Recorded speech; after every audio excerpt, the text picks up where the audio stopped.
Hello bachon, let's read the question. The question says which compound has the weakest bond? Option 1 diamond, option 2 neon solid, option 3 KCl, option 4 water in the form of ice. So first of all, let us take the key concept of the question. The key concept of the question is that the order of bond strength of various bond is given as सबसे ज्यादा जो strong bond होते हैं वो होते हैं आयनिक bonds. क्यों होता है? क्योंकि जो आयनिक बॉन्ड होते हैं वो कंप्लीट ट्रांसफर ऑफ इलेक्ट्रॉन से बनते हैं, तो इसीलिए उनके बीच में इलेक्ट्रोफोर्सेस इलेक्ट उनके बीच में जो अट्रैक्शन फोर्सेस होते हैं वो बहुत स्ट्रांग होते हैं। इसी वजह से सबसे स्ट्रांग होते हैं आयनिक बॉन्ड। उसके बाद होते हैं कोवेलेंट बॉन्ड।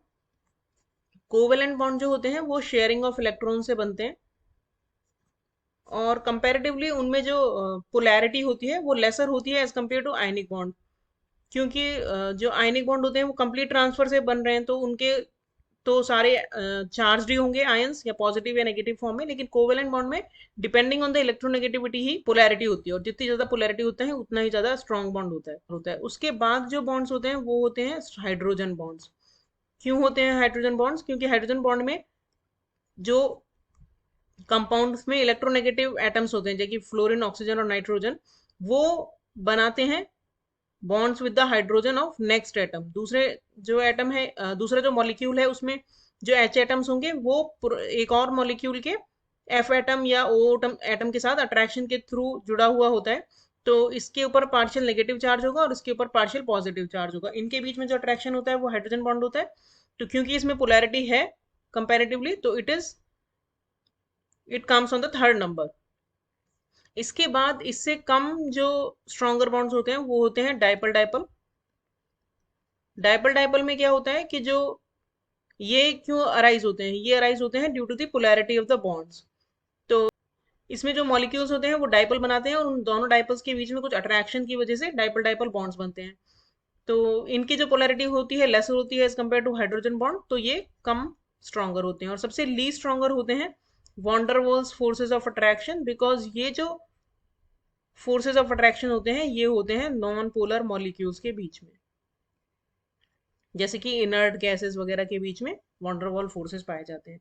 तो this is the order of the bond strength. अब हमें ये देखना है कि जो हमें कंपाउंड्स या मॉलिक्यूल्स दिए हुए हैं उनके बीच में किस टाइप का बॉन्ड पाया जाएगा, उससे हम बता सकते हैं which is the weakest bond. तो पहला जो हमें एग्जाम्पल दिया है वो है डायमंड। डायमंड हम सभी को पता है कि this is the hardest substance known, और इसमें जो कार्बन और कार्बन के बीच में कोवेलेंट बॉन्ड होते हैं क्योंकि ये शेयरिंग ऑफ इलेक्ट्रॉन से बनते हैं, तो ये काफी स्ट्रांग होंगे बॉन्ड्स। दूसरा हमें दिया है नियॉन सॉलिड के फॉर्म में। नियॉन जो सॉलिड होता है उसके बीच में भी कोवेलेंट बॉन्ड्स होते हैं और ये सीसीपी क्रिस्टल स्ट्रक्चर बनाते हैं, तो इनके बीच में भी बॉन्ड काफी स्ट्रांग होते हैं। थर्ड जो हमें दिया है वो है केसीएल। केसीएल लैटिस जो है वो हमें सबको पता है केसीएल आयंस की फॉर्म में पाया जाता है, के प्लस आयन और सीएल नेगेटिव आयन। तो ये सबसे स्ट्रॉन्गेस्ट होगा due to the presence of ionic bond. और फोर्थ नंबर पे हमें दिया है water in the form of ice. Water जो मॉलिक्यूल्स होते हैं वैसे उनमें कोवेलेंट बॉन्ड होता है, लेकिन जब आइस मॉलिक्यूल में क्या होता है कि ये वाटर मॉलिक्यूल दूसरे वाटर मॉलिक्यूल के ऑक्सीजन के साथ हाइड्रोजन बॉन्डिंग बनाता है।